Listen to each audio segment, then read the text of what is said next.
Merci Monsieur le Président, Madame la Ministre, Madame la rapporteure Denise Saint-Pé, mes chers collègues. Cette proposition de loi de notre collègue Fabien Gay nous permet de débattre d'un sujet qui est bien entendu un enjeu social, mais également un sujet économique, environnemental et qui touche au quotidien de nombreux Français. Selon l'Observatoire national de la précarité énergétique, 6,7 millions de ménages français modestes consacrent plus de 8% de leurs revenus dans l'énergie. 15% des ménages affirment avoir souffert du froid dans leur domicile. Le plus souvent, ils évoquent bien évidemment des défauts d'isolation pour 40% d'entre eux et un manque de chauffage pour 28% d'entre eux.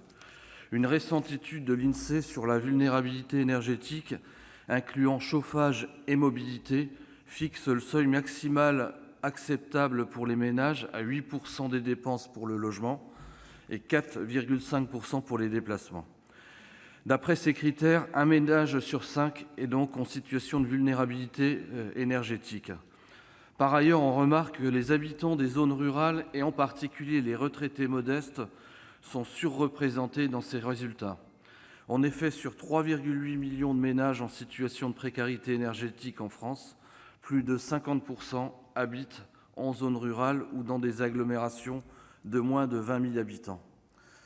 En outre, les factures de chauffage seraient 23% plus élevées dans les zones rurales par rapport à la moyenne nationale. Ainsi, il apparaît nécessaire d'accorder une attention particulière à la précarité énergétique en zone rurale. Ce sujet fondamental nous oblige à être pragmatiques et concrets. Tout d'abord, les données que j'ai évoquées justifient l'importance d'encourager les travaux de rénovation énergétique dans ces territoires. En ce sens, je rejoins totalement la rapporteure et la commission qui privilégient l'amélioration des dispositions et des dispositifs existants plutôt qu'une consécration de l'énergie au rang de droit fondamental, dispositif sans effet dans la vie quotidienne des Français. Ensuite, il convient d'éviter toute mesure qui irait dans le sens d'une gratuité totale ou quasi totale de l'énergie. En effet, cela reviendrait à déresponsabiliser les ménages et plus globalement, cela semble contraire aux objectifs d'efficacité énergétique et de lutte contre le changement climatique. Or, les concitoyens doivent rester conscients de leur consommation énergétique. Ainsi, les incitations financières nécessitent d'être davantage dirigées vers les économies d'énergie, les changements de comportement, mais aussi la lutte contre les passoires énergétiques.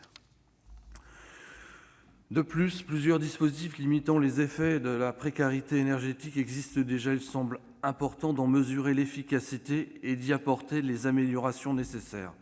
À ce titre, les tarifs sociaux de l'énergie ont été remplacés en 2018 par le chèque énergie d'un montant de 150 €, dont 3,6 millions de ménages ont été destinataires. En 2019, ce dispositif a été porté à 200 € en moyenne et étendu à 2,2 millions de nouveaux bénéficiaires.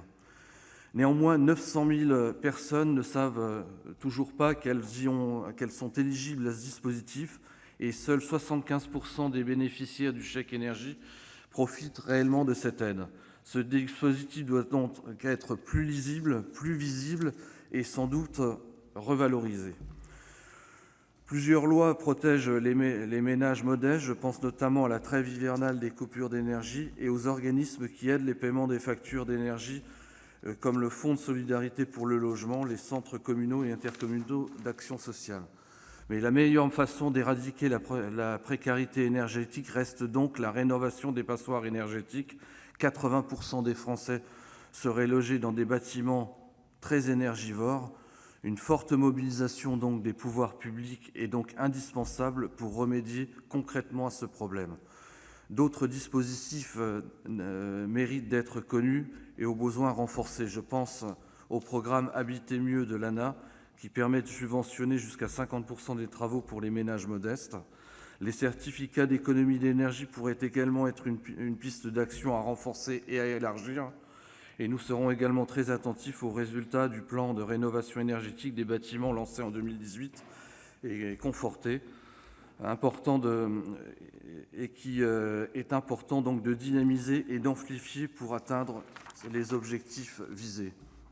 La précarité énergétique est donc bien un problème global aux multiples facettes, dont la résolution passera inéluctablement par la simplification, le renforcement et la lisibilité des aides et des processus de rénovation énergétique. Donc le groupe Les Indépendants ne votera donc pas en faveur de cette proposition de loi qui ne s'inscrit pas suffisamment dans l'amélioration et le renforcement des dispositifs existants, même si les intentions sont louables et permettent le débat.